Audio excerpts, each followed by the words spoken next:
जन्म देते जीवासरा तिला गाय म्हणावे बाबा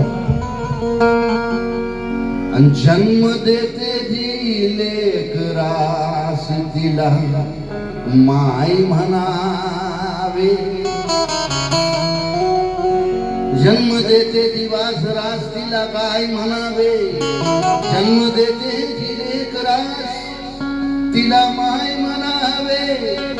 पण गंभीर समाजाच्या साठी जीन पोटचे गोळे